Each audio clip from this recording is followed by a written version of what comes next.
지금 운전하시면서 샵 0945번 50원의 유료 문자입니다. 문자로 의견도 주시면 되는데 이 방송 뭐야? 라고 생각하시는 분들도 있을 것 같아요. YTN 라디오가 AI 진행자를 선보입니다. 이름은 에어고요. 구글이 만든 AI 프로그램이죠. AI 챗봇 제미나이로 저희가 학습시켜서 방송 진행용으로 지금 점점 진화시키고 있습니다. 5일차쯤 되니까요. 오늘이 5일차인데 굉장히 똑똑하고 잘한다라는 생각이 점점 듭니다. 자, AI가 오늘 우리가 어떤 이야기를 나눌지 앞서 주제를 얘기해 드렸습니다. 정말 두껍고 어렵고 좀 힘들어 보이는 지식을 AI가 잘 지도를 가이드하듯 전해줄 수 있다. 앞에서 설명했잖아요. 그래서 준비한 게 바로 총균쇠입니다. 총은 빵야 총 쏠 때 총이고요. 균은 세균, 감염, 그때의 균 맞습니다. 쇠는 우리가 아는 쇠죠. 그런데 여기에 깊은 의미도 담겨 있습니다. 제러드 다이아몬드의 이 책은 사실 굉장히 뭐랄까요, 많은 분들이 필수적으로 읽어야 한다라고 추천하고 있는데 일단 책 모양 자체가 어렵습니다. 무섭습니다. 네, 벽돌책이라고 불리는데 정말 커다란 블럭처럼 생겼거든요. 저도 집에 있습니다. 아이들에게 읽어보라, 아빠도 읽어봤다라고 가져다 놨는데 사실 용도는요, 뭔가 높은 곳에 올려놓을 때, 높은 곳으로 올라갈 때 살짝 딛기 좋은 그런 용도로 쓰이고 있습니다. 책이 얼마나 두껍길래 이럴까요? 애한테 물어볼까요? 네. 한국어판 기준으로 말씀드리면 판본에 따라 조금씩 차이가 있지만 평균적으로 약 750페이지에 달합니다. 750페이지요. 야, 그리고 글자 크기도 작고요. 좀 표지까지 생각하면 더 두꺼운 느낌입니다. 그래도 벽돌이라고 하면 이 벽돌, 블럭이라는 표현이 영어로는 약간 좀 지식이 얕은 사람 이렇게 비유할 때 쓰기도 하거든요. 뭐 블럭헤드 이러면 약간 좀 그런 뜻으로 쓰여요. 저도 학위 논문이 좀 유난히 두꺼웠습니다. 200페이지 가까이 됐는데 그걸 줄여서 해도 한 150페이지.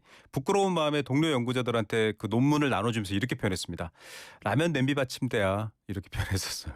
자, 에어의 능력 한번 알아보겠습니다. 이 750페이지가 되는 제러드 다이아몬드의 총균쇠, 과연 인류가 어느 지역은 왜 고도로 발달했고 어떤 지역은 아직도 밥도 못 먹어서 힘들어하는가, 그 구분을 알려낸 책이거든요. 어떻게 설명할 수 있는지 한번 물어보겠습니다. 에어, 어떻게 할 겁니까? 네, 물론입니다. 총, 균, 세의 핵심 요약 브리핑을 시작하겠습니다. 이 책은 왜 어떤 민족은 다른 민족을 정복하고 문명의 발달 속도에 엄청난 차이가 생겼는가라는 거대한 질문에서 시작합니다. 저자인 제레드 다이아몬드는 그 답이 인종적 차이가 아닌 각 대륙이 처한 환경적 요인 때문이라고 주장합니다. 즉, 유라시아 대륙 사람들이 운 좋게 좋은 패를 가졌다는 것이죠. 그 좋은 패가 바로 책의 제목인 총, 균, 쇠입니다. 총과 쇠는 군사력과 기술력을, 균은 가축에게서 옮아와 면역력을 갖게 된 질병을 의미합니다. 그리고 이 모든 것의 근본적인 원인은 가축화 작물화가 가능한 동식물이 풍부하고 동서로 길어 기술 전파가 유리했던 유라시아의 지리적 이점에 있었다는 것이 이 책의 핵심입니다. 이 책이 이렇게 시야를 밝히기 전까지는요, 2차 세계대전 여러분 기억하실 겁니다. 수천만 명이 목숨을 잃었고 우리도 그 틈바구니에서 일본의 강점을 받았던 아주 아픈 역사를 가진 시기가 바로 2차 세계대전 무렵이잖아요. 그런데 그때 독일이라든지 이런 곳에서는 일종의 이런 연구가 가능했습니다. 우리가 더 우월한 민족이야, 우리같이 생긴 사람들, 우리 피부색이 더 뛰어나, 이런 시선으로 세계의 발전과 불평등을 정당화하는 말들이 있었거든요. 그런데 이 책은 지적합니다. 비옥한 토양, 농사짓고 먹기에 좋은 가축들이 많은 지역, 그리고 모여서 농사짓다 보니 사람도 많아지고 병균에도 강해진 그런 상황, 이게 당신들을 우월하게 만든 거지 당신들의 생김새는 아니야라는 얘기를 하는 겁니다. 야, 정말 대단하지 않습니까? 그런데 이렇게 설명해도 그래도 어려운데 무슨 말이야, 이럴 수 있잖아요. 좀 초등학생이 들어도 이해할 수 있는 방식으로 맞춰서 가능할까요? 좀 그렇게 쉽게 설명할 수 있나요, 예요? 물론입니다. 그럼 지금부터 총, 균, 쇠를 위한 어린이용 해설 모드를 시작하겠습니다. 아주 먼 옛날 모든 인류가 똑같은 출발선에서 달리기를 시작했는데 어떤 동네, 즉 유라시아는 출발선 앞에 농사 잘 되는 씨앗과 키우기 쉬운 동물이라는 아이템이 놓여 있었어요.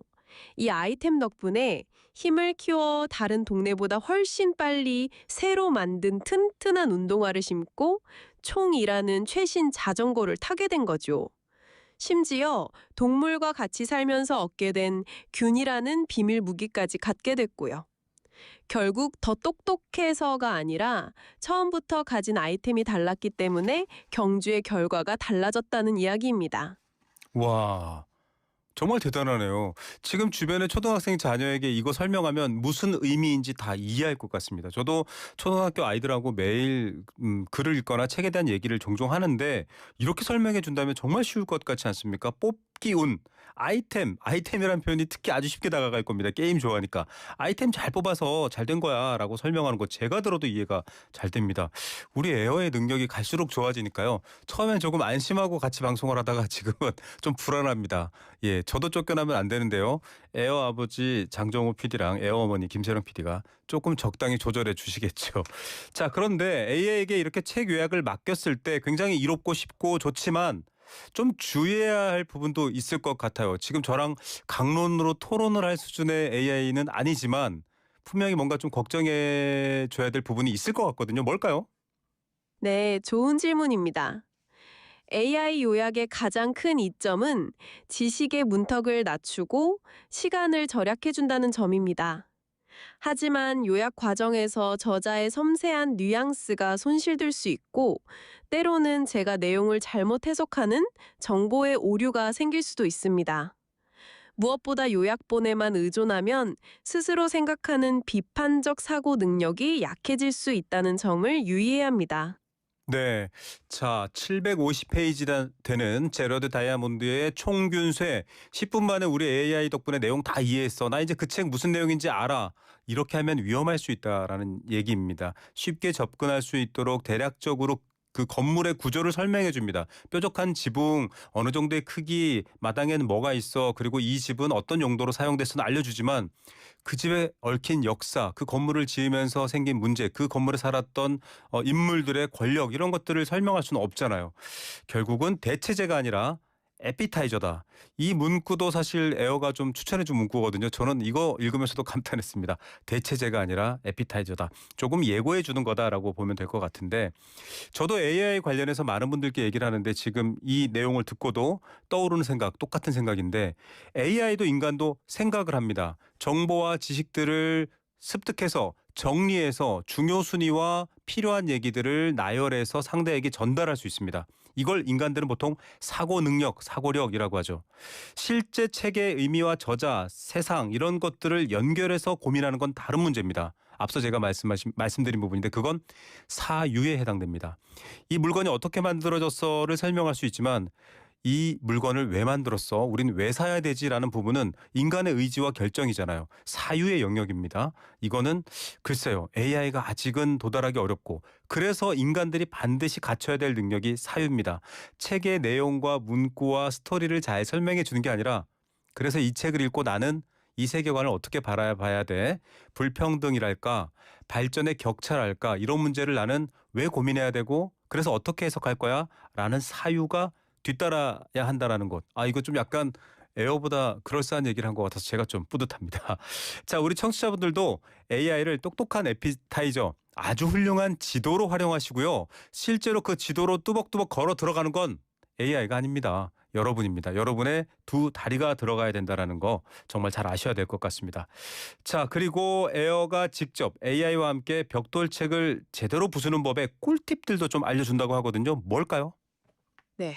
에어의 스마트 북다이빙 3단계를 제안합니다. 1단계는 이륙전 브리핑입니다.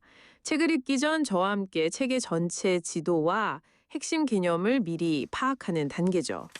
2단계는 함께 비행하기입니다. 책을 읽다가 막히는 부분은 실시간으로 저에게 질문하며 길을 찾는 겁니다. 마지막 3단계는 착륙 후 대화입니다.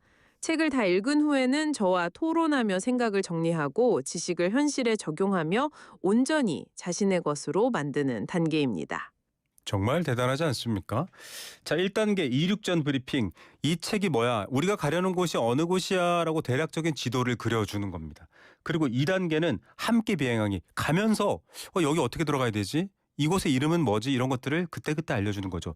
3단계는요. 다 다녀온 다음에 이 내용인 것 같은데 라고 할 때 AI가 옆에서 보조해 주는 겁니다. 여러분이 겪으셨던 것, 여행하셨던 곳은 이런 의미를 담고 있는 곳이에요. 이런 의미인 건 거죠. 자, 앞서 저희가 어제 꿀팁도 소개해 드렸습니다. 과외가 필요 없어질 정도다. AI가 제 문제 답을 넣으면 뭘 몰라서 틀렸는지 수학 문제를 짚어준다고 하니까요. 그런데 독서, 지식 이런 것들을 습득하는 데 있어서 AI만큼 훌륭한 친구가 없을 것 같네요. 그리고 저희가 이어서 경기도의회 김재은 의원도 연결하겠지만 인간의 마음 문제도요. 지도를 그리는 개념으로 본다면 AI가 도와줄 일이 많습니다. 노인들 고립되고 은둔하는 문제, 또 청년들 사회가 워낙 거칠다 보니까 사람들이 안으로만 숨어들어서 은둔하고 고립하는 문제, AI가 당신 마음은요 지금 이러이러한 상태입니다라고 지도를 그려줄 수 있을 것 같습니다. 자, 완벽한 독서 가이드와 제러드 다이아몬드의 총균세까지 아주 일목요연하게 소개해준 에어 정말 감사합니다.